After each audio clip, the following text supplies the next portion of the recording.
नमस्कार बच्चों। आज के इस लेक्चर के अंदर अपना टॉपिक रहेगा रासायनिक बलगतिकी, जो कक्षा 12 के लेसन नंबर 4 में है रासायनिक बलगति। इसके अंदर अपन देखेंगे रासायनिक बलगति क्या है, रासायनिक विक्रिया का वेग, वेग के प्रकार, समाकलित वेग समीकरण आदि सब चीजें। तो स्टार्ट करते हैं अपना बिंदु है रासायनिक बलगतिकी। क्या है रासायनिक बलगति? इंग्लिश में इसको केमिकल काइनेटिक्स कहते हैं। Chemical kinetics.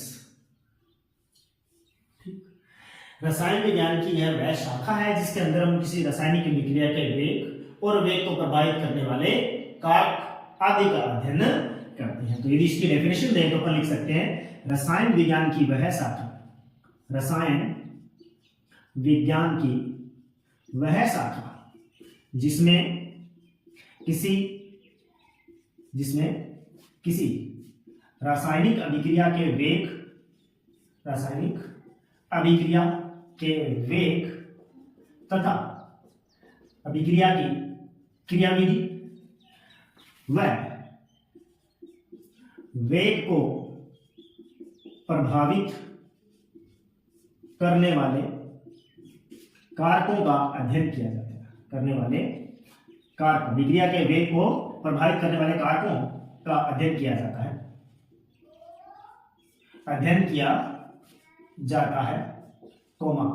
रासायनिक बल गतिकी कहलाती है। वह शाखा क्या कहलाती है? रासायनिक बल गतिकी कहलाती है। यह है डेफिनेशन कि रासायनिक बल गतिकी किसे कहते हैं। वैसे नाम में भी दे रखा है केमिकल। केमिकल का मीन क्या हो? हाँ जी, केमिकल मतलब रसायन, और काइनेटिक मतलब गतिशीलता। काइनेटिक्स मतलब गतिशीलता। नाम से ही स्पष्ट हो रहा है, बाकी डेफिनेशन में आ चुका है। रसायन विज्ञान की वह शाखा जिसमें किसी रासायनिक विक्रिया के वेग तथा विक्रिया की क्रियाविधि व वेग को प्रभावित करने वाले कारकों का अध्ययन किया जाता है, रासायनिक बलगतिकी कहलाता है। स्टार्ट करते हैं। सबसे पहले किसके अंदर वेग देखेंगे, रासायनिक विक्रिया का वेग, वेग को प्रभावित करने वाले कारक। तो पहले अपन ये देख लेते हैं कि किसी भी अभिक्रिया का वेग क्या होता है, मतलब rate of reaction. R action का मतलब रिएक्शन। अभिक्रिया वेग किसे कहते हैं? हाँ जी, क्या होता है अभिक्रिया का वेग? एकांक समय में अभिकारक या उत्पाद की सांद्रता में आया परिवर्तन ही अभिक्रिया का वेग कहलाता है। या इकाई समय कुछ भी लिखो। एकांक समय में अभिक्रिया, एकांक समय में अभिकारक या उत्पाद की सांद्रता में आया परिवर्तन अभिक्रिया का वेग कहलाता है। अभिक्रिया का वेग कहलाता है। या इसको दूसरे शब्दों में अपन ये भी कह सकते हैं कि अभिकारक या उत्पाद की सांद्रता में परिवर्तन की दर, क्या अभिकारक या, दूसरी डेफिनेशन लिखना चाहें तो अभिकारक या उत्पाद की सांद्रता में परिवर्तन की दर अभिक्रिया का वेग कहलाती है। अभिक्रिया का वेग कहलाती है। परिवर्तन की दर का मतलब क्या है? समय। तो दोनों एक ही बात है, किसी भी शब्दों के अंदर आप लिख सकते हो। यह है अभिक्रिया की वेग की डेफिनेशन। यदि इसको अपन सूत्र के रूप में लिखें तो वेग बराबर क्या होगा?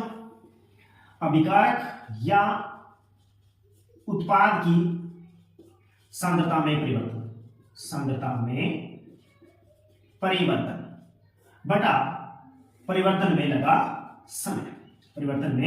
लगा समय। इसी फॉर्मूले से अपन वेग की इकाई भी निकाल सकते हैं। वेग की इकाई क्या होती है? वैसे मोल प्रति लीटर। कैसे निकलती है? क्या होगा? वेग बराबर, ऊपर क्या है? अभिकारक की सांद्रता में परिवर्तन। जो भी अंतर निकालेंगे होगा तो वो सांद्रता ही, तो ऊपर लिखेंगे अपन सांद्रता और बटा में आएगा समय। अभिकारकों की सांद्रता मतलब अभिकारक हमने द्रव अवस्था में लिया है, तो द्रव की सांद्रता को किसमें लिखा जाएगा? मोल प्रति लीटर। और समय सेकेंड। समय को ऊपर लेके जाइएगा, बन जाएगा सांद्रता की इकाई बन जाएगी मोल प्रति लीटर प्रति सेकेंड। ये है किसी अभिक्रिया के वेग की इकाई। वेग की इकाई होती है मोल प्रति लीटर प्रति सेकेंड। अब हम देखेंगे कि इसी वेग के आधार पर जितनी भी रासायनिक अभिक्रियाएं होती हैं इनको 3 भागों में बांटें। देखते हैं। तो वेग के आधार पर हमने अभिक्रियाओं के 3 प्रकार बताए। रासायनिक अभिक्रिया के वेग के आधार पर अभिक्रियाओं के कितने प्रकार बताए हैं? 3। कौन कौन से हैं? नंबर 1 देखेंगे अपन, तीव्र गति की अभिक्रियाएं, मतलब ऐसी अभिक्रियाएं जो बहुत तेजी के साथ संपन्न होती है, और इन अभिक्रियाओं को आयनिक अभिक्रियाएं भी कहते हैं। मतलब जो आयनों के बीच में अभिक्रिया होती है वो हमेशा तेज गति के साथ संपन्न होती है। 2 नंबर देखेंगे अपन, मध्यम गति की अभिक्रिया, मध्यम गति की अभिक्रिया। और 3 नंबर अपन चर्चा करने वाले हैं मंद गति की अभिक्रिया। मतलब इस प्रकार की जो अभिक्रियाएं होती है बहुत ही धीमी गति से संपन्न होती है। प्राय ये अभिक्रियाएं अणुओं के बीच संपन्न होती है, इसलिए इसको आणविक अभिक्रियाएं भी कह सकते हैं। आणविक अभिक्रिया एक एक करके देखते हैं। सबसे पहले तीव्र गति की अभिक्रिया। तीव्र गति की अभिक्रिया, इस प्रकार की अभिक्रियाएं जो होती है बहुत ही तेजी के साथ संपन्न होती है। इन अभिक्रियाओं को पूरा होने में समय लगभग 10⁻12 से लेकर 10⁻14 सेकंड का ही समय लगता है। तो बहुत ही कम समय में अभिक्रियाएं पूर्ण हो जाती है। कारण क्या है? क्योंकि ये जो अभिक्रियाएं होती है ये आयनों के मध्य होती है, आयनों के मध्य होती है। और जो अभिक्रियाएं आयनों के मध्य होती है उनकी अभिक्रिया करने की दर बहुत तेज होती है, इसीलिए इनको आयनिक अभिक्रियाएं कहते हैं। उदाहरण देखिए अपन, तो जैसे सिल्वर नाइट्रेट है, उसके अंदर यदि HCl डाला जाए तो तुरंत बन जाता है AgCl का श्वेत अवक्षेप प्लस HNO3। ये अभिक्रिया बहुत तेजी के साथ संपन्न हुई। क्यों हुई? क्योंकि इसमें आयन भाग ले। कौन कौन से? AgNO3 में कौन से ion? Ag plus nitrate ion. और HCl के अंदर कौन से? H पॉजिटिव और Cl नेगेटिव आयन। और ये दोनों अभिक्रिया करके AgCl और HNO3 का निर्माण करेंगे। ठीक, आगे देखते हैं। 2 नंबर अभिक्रिया है अपने पास मध्यम गति की अभिक्रिया। इस प्रकार की अभिक्रियाओं को पूरा होने में अपेक्षाकृत अधिक समय लगता है। अपेक्षाकृत मतलब आयनिक अभिक्रियाओं की तुलना में थोड़ा अधिक समय लगता है। ये जो अभिक्रिया है अपेक्षाकृत, अपेक्षा मतलब ऊपर वाली अभिक्रिया की बात कर रहे हैं, अपेक्षाकृत अधिक समय में पूर्ण होती है। ठीक, इसके उदाहरण देखें तो जैसे एस्टर का जल अपघटन, एस्टर का जल अपघटन RCOOR, आप इसका जल अपघटन कर रहे हो मतलब जल से अभिक्रिया करवा रहे हो तो बन जाता है कार्बोक्सिलिक अम्ल RCOOH प्लस एल्कोहल। ठीक, या और भी है ईशु श्रृंखला का जल अपघटन। ईशु श्रृंखला मतलब C12H22O11, ये है अपना ईशु श्रृंखला।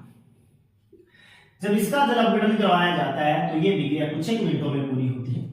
मिनटों से थोड़ा सा कम मतलब लगभग मिनटों के आसपास समय लगता है। और ये बन जाता है C6H12O6 ग्लूकोज का एक मॉलिक्यूल और C6H12O6 फ्रक्टोज का एक मॉलिक्यूल। तो ये उदाहरण है अपने पास मध्यम गति की अभिक्रियाओं के। 3 नंबर देखते हैं अपन मंद गति की अभिक्रिया। ये जो अभिक्रियाएं होती है इस प्रकार की अभिक्रियाओं को पूर्ण होने में कुछ दिन या वर्षों तक का भी समय लग सकता है। कारण क्या है? क्योंकि ये जो अभिक्रियाएं होती है ये अणुओं के बीच में होती है। अणु पहले स्वयं टूटते हैं फिर वो आगे जाके अभिक्रिया करते हैं, इसलिए उनमें अधिक समय लगता है। तो इस प्रकार की अभिक्रियाओं में कितना समय लगता है? लगा समय दिनों या घंटों या वर्षों में भी हो सकता है। वर्षों में भी हो सकता है। ठीक है, उदाहरण के रूप में देखें अपन तो जैसे वायुमंडलीय जो हाइड्रोजन और ऑक्सीजन है वो मिलकर जल का निर्माण करती है, लेकिन बहुत समय में कुछ एक मॉलिक्यूल बन पाते हैं जल के। जैसे उदाहरण लिखें तो H2 plus O2 gives 2H2 balance करें। ये वायुमंडल में उपस्थित हाइड्रोजन है और ये वायुमंडल में उपस्थित ऑक्सीजन है। ये दोनों बहुत मध्यम गति से विक्रिया करते हैं। यदि ये तेज गति से विक्रिया कर रही होती तो आपको पता है कि वायुमंडल में जितनी भी हाइड्रोजन है और जितनी भी ऑक्सीजन है सब की सब आपस में विक्रिया करके जलवाष्प बना चुकी है, लेकिन ऐसा नहीं है। वर्षों में कुछ एक मॉलिक्यूल जल के बनते हैं। ठीक, नेक्स्ट और उदाहरण में जैसे जंग लगना, लोहे पे जंग लगना। तो जो लोहे पे जंग लगती है क्या वो 2-4 मिनट में लग जाती है? नहीं, कुछ एक घंटों का समय लगता है। दिन प्लस घंटे लिखना था, बोल दिया था लिखना, घंटों का समय लगता है। जैसे रात भर कोई लोहे के ऊपर पानी गिरा रहा और वायुमंडल की वायु के संपर्क में आएगा तो सुबह तक उस पर जंग लग जाती है। जंग की मात्रा धीरे धीरे बढ़ती जाती है। तो ये जो उदाहरण देखे हमने सब के सब वेग के आधार पर है। तो वेग के आधार पर हमारी टोटल 3 प्रकार की विक्रियाएं हैं वो कंप्लीट होती है। नेक्स्ट अपन देखने वाले हैं कि किसी अभिक्रिया का जो वेग होता है वो कैसे निकाला जाता है, ये कितने प्रकार का होता है। देखो अपने चर्चा कर रहे हैं कि जो रासायनिक अभिक्रिया का वेग है उसको 2 तरीके से ज्ञात किया जा सकता है। तो वेग ज्ञात करने के 2 तरीके कौन कौन से हैं। नंबर 1 देखते हैं अपन औसत वेग, मतलब एवरेज वेलोसिटी, और 2 नंबर होता है तात्क्षणिक वेग, एवरेज वेलोसिटी, और सेकंड है तात्क्षणिक वेग, तात्क्षणिक वेग जिसको इंस्टेंट वेलोसिटी भी कहते हैं। पहले देखते हैं अपन औसत वेग। क्या होता है औसत वेग? कि अभिकारक या उत्पाद की सांद्रता में इकाई समय में होने वाला जो परिवर्तन होता है उसको बोलते हैं औसत वेग। तो डेफिनेशन अभी अपन लिखें तो क्या लिखेंगे? अभिकारक या उत्पाद की, अभिकारक या उत्पाद की सांद्रता में इकाई समय में हुआ परिवर्तन, इकाई समय में हुआ परिवर्तन औसत वेग कहलाता है। औसत वेग कहलाता है। यह हुई औसत वेग की परिभाषा। और इसका फॉर्मूला लिखना चाहें, v मतलब वेलोसिटी, a v मतलब एवरेज या औसत लिख दें तो क्या होगा? फॉर्मूले में ऊपर अपन लिखेंगे अभिकारक या अभिकारक ओब्लिक उत्पाद की सांद्रता में परिवर्तन, की सांद्रता में परिवर्तन, और नीचे लिखेंगे परिवर्तन में लगा समय, परिवर्तन में लगा समय। ये जो अंतर है, परिवर्तन मतलब अंतर, ये सूक्ष्म अंतर नहीं होता, थोड़ा अधिक अंतर होता है। ठीक है, सूक्ष्म अंतराल को अपन डेल्टा से प्रदर्शित करते हैं और बड़े अंतराल को अपन डेल से प्रदर्शित करते हैं।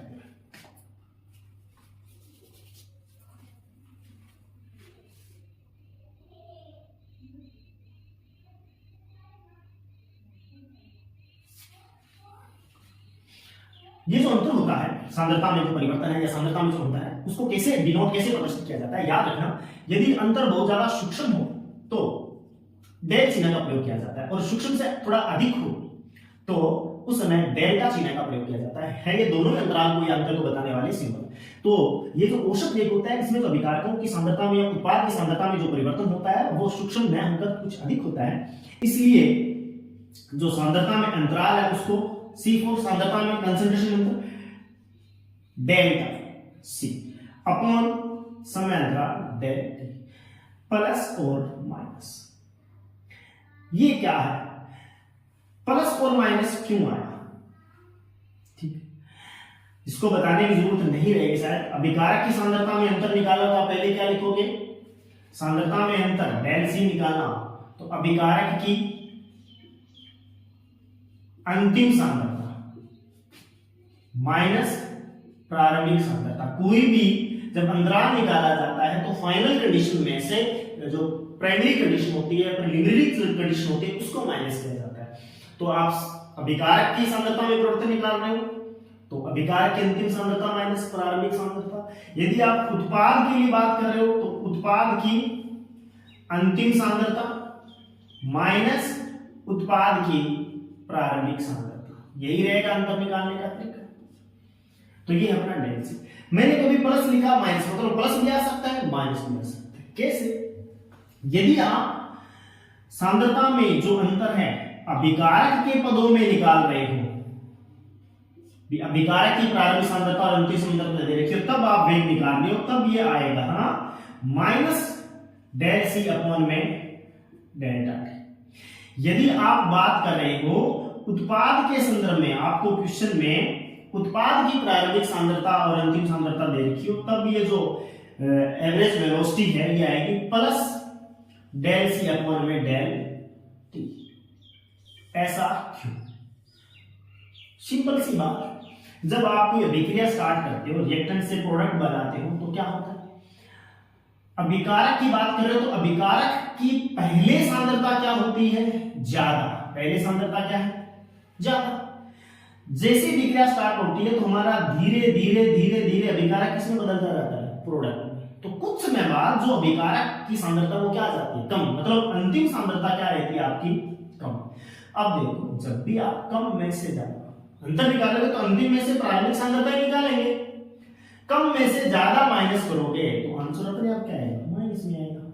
जैसे यदि आप सांद्रता में अंतर निकाल रहे हो उत्पाद को लेकर, उत्पाद की सांद्रता में परिवर्तन होता है, उत्पाद के पदों में आप वेग निकाल रहे हो, तो आपको पता है जब प्रारंभिक समय होता है, अभिक्रिया स्टार्ट होती है, तो प्रोडक्ट तो जीरो होता है, बना ही नहीं होता। या ये कहते हैं कि प्रोडक्ट की मात्रा क्या होती है? कम।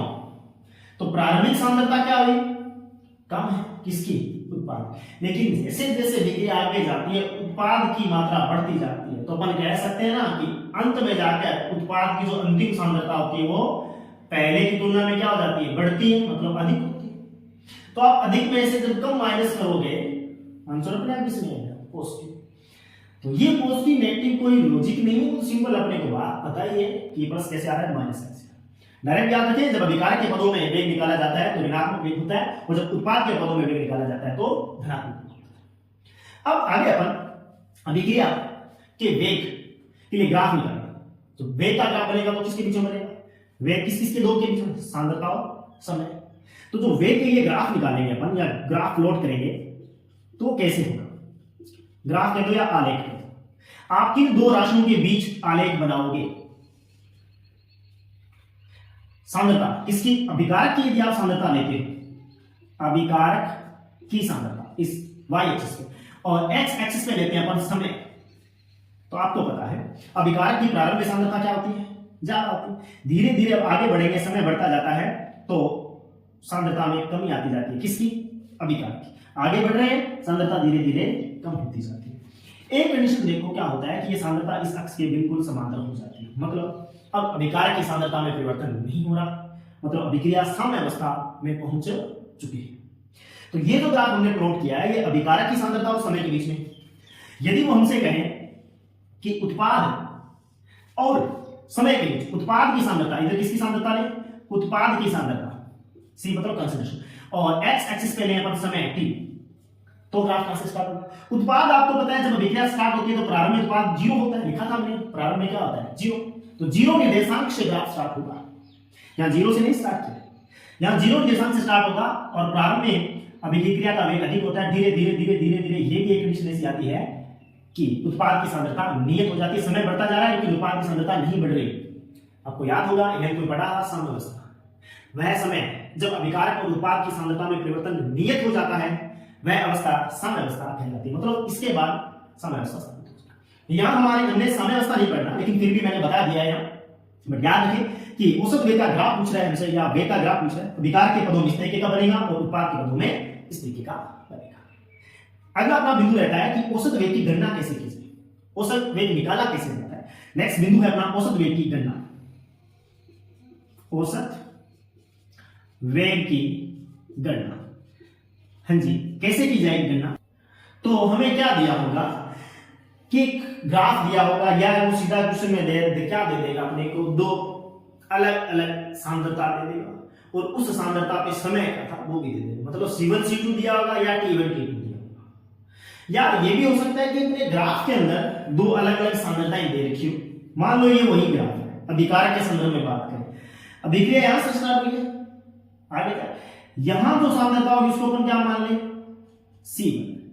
C1 सांद्रता पे जो समय होगा उसको कैसे निकालेंगे, समय वाले अक्ष स्पेस को नीचे लेके जाएंगे और समय आ गया T1। अभिक्रिया और आगे चली, आगे जाके उन्होंने हमें क्वेश्चन में दे दिया सांद्रता C2। तो C2 पर जो समय आएगा उसको क्या बोलेंगे, T2। हो गया। अब चलते हैं कि गणना कैसे निकलेगी, V एवरेज वेलोसिटी। ऊपर क्या लिखना है, अभिकारक की सांद्रता में परिवर्तन, नीचे लिखना परिवर्तन में लगा समय। अब अभिकारक की बात करें, अंतर निकालना, सीधी सी बात रखें, अंतिम सांद्रता, अंतिम सांद्रता कौन सी है, C2। तो आप लिखोगे C2 माइनस प्रारंभिक सांद्रता कौन सी है, C1, ये वाली प्रारंभिक सांद्रता C1 बटा में T2 माइनस T1। आगे देखो क्या है कि C2 और C1 दोनों की वैल्यू, C2 की वैल्यू क्या है, कम, और C1 की क्या है, ज्यादा। कम में से ज्यादा माइनस करेंगे तो आंसर माइनस में आएगा। तो अपन बड़ी वाली राशि को पहले लिखते हैं, C1 को यदि पहले लेके आऊंगा और C2 को बाद में लेके आऊंगा तो चिन्ह अपने आप क्या आ जाएगा, माइनस का आ जाएगा, और अपॉन T2 माइनस T1। तो ये अपना निकल आया है औसत वेग निकालने का सूत्र। तो फाइनल अपन लिखें V average is equal to minus C1 minus C2 upon में T2 माइनस T1। तो इस सूत्र से अपन औसत वेग की गणना कर सकते हैं। नेक्स्ट अपन देखने वाले हैं तात्क्षणिक वेग की गणना कैसे की जाती है। पहले तो तात्क्षणिक वेग होता क्या है और इसकी गणना कैसे की जाती है देखते हैं। हमने बात कर ली थी औसत वेग की, अब बात करने वाले हमने तात्क्षणिक वेग पर, इंस्टेंट वेलोसिटी। तो 2 नंबर बिंदु है अपना तात्क्षणिक वेग। नाम से आपको स्पष्ट लग रहा होगा, तात्क्षणिक किसी क्षण विशेष पर अभिक्रिया का वेग, कि पर्टिकुलर कहते हैं कि इतने सेकंड पर अभिक्रिया का वेग क्या था या इतने मिनट पर अभिक्रिया का वेग क्या था, तो उसी को बोलते हैं क्षण विशेष, मतलब तात्क्षणिक वेग। तो इसकी डेफिनेशन में अपन लिख सकते हैं, किसी क्षण विशेष पर, किसी क्षण विशेष पर अभिक्रिया का वेग, अभिक्रिया का वेग तात्क्षणिक वेग कहलाता है, तात्क्षणिक वेग कहलाता है। हाँ जी, वेग निकालने का फॉर्मूला याद कीजिए, हमने पीछे बात की थी कि जब क्षण विशेष पर, इसका मतलब विकारक हो चाहे उत्पाद हो, सांद्रता में परिवर्तन तो बहुत ही अलग हुआ होगा। तो अलग परिवर्तन के लिए हमने एक सिंबल बताया था, याद कीजिए, डेल्टा या डेल, डेल। तो V इंस्टेंट INST, या हिंदी में लिखना चाहें तो अपन तात्क्षणिक लिखे, तात्क्षणिक लिख के छोड़ दो, क्या होगा ऊपर, हाँ जी, अभिकारक या उत्पाद, अभिकारक ओब्लिक उत्पाद की सांद्रता में परिवर्तन, की सांद्रता में कितना परिवर्तन हुआ वो देखते हैं। ओब्लिक परिवर्तन में लगा समय, परिवर्तन में लगा समय, कैसे, V इंस्टेंट, अभिकारक या उत्पाद की सांद्रता में जो भी अंतर होगा उसको अपन C1 C2 से लेंगे, ठीक है, प्लस माइनस कुछ भी हो सकता है, माइनस आएगा इसका मतलब अभिकारक के संदर्भ में बात की है, प्लस आएगा मतलब उत्पाद की सांद्रता में लिखें। सांद्रता में परिवर्तन अंतर किससे लिखें, डेल C। बात हो चुकी है अपनी, सूक्ष्म अंतर है इसलिए डेल C अपॉन में डेल T। ये है औसत वेग निकालने का फॉर्मूला। ग्राफ के लिए बात करें तो इसके लिए ग्राफ कैसे बनेगा, सेम डिटो ग्राफ है, कोई अंतर नहीं, यदि हमें वो अभिकारक की सांद्रता दे रखी है उसने, और इधर होगा समय t, अभिकारक के लिए ग्राफ ऐसे बनता है और उत्पाद के लिए दे रखा हो ग्राफ तो इस तरीके से होगा। इधर है समय और इधर कंसंट्रेशन किसकी, प्रोडक्ट। औसत वेग में मैंने आपको बात आया था कि दो अलग अलग सांद्रताएं दे रखी है, उसी पेपर से मैंने कहा यहां तो अलग अलग है, किसी क्षण विशेष की बात कर रहा है, पर्टिकुलर कोई टाइम दिया होगा इतने सेकंड या इतने मिनट, तो मतलब हमें ग्राफ में एक बिंदु ही बताएगा कि इस समय पर अभिक्रिया का वेग क्या है। तो जो हमें समय दे रखा है उस समय पर हम क्या खींचेंगे, एक स्पर्श रेखा खींचेंगे, स्पर्श रेखा खींचेंगे। अब इस स्पर्श रेखा की ढाल निकालेंगे तो वो ढाल अपने को क्या बता देगी, वेग बता देगी। कैसे, ढाल कैसे निकाली जाएगी, ढाल निकालने का फॉर्मूला मैथ वाले जानते होंगे, ढाल थीटा बराबर है tan थीटा बराबर, तो अपन उस चक्कर में नहीं बढ़ रहे, सीधा इस स्केल को इधर बढ़ाओ सांद्रता वाली साइड में, उत्पाद अभिक्रिया इधर जा रही है, नीचे की ओर जा रही है ना, आगे तो आगे फॉरवर्ड हो रही है तो ये दिशा रहेगी, तो ये जो सांद्रता है ये कौन सी कहलाएगी, C1, और यही देखो इस सांद्रता को आगे सांद्रता वाले एक्स से छुए तो ये हो गया C। इस समय पे जो टाइम होगा वो क्या होगा, T1, और ये क्या होगा T2। बस वही तरीका, क्या लिख लेते हैं अपन, डेल V इंस्टेंट इक्वल प्रारंभिक सांद्रता और अंतिम सांद्रता, पता लग गया आपको, अंतर निकालते हैं तो अंतिम सांद्रता माइनस प्रारंभिक सांद्रता बटा में समय अंतराल T2 माइनस T1, अंतिम सांद्रता कौन सी है, C2, जिसकी वैल्यू क्या है, कम, C2 माइनस C1 अपॉन में T2 माइनस T1।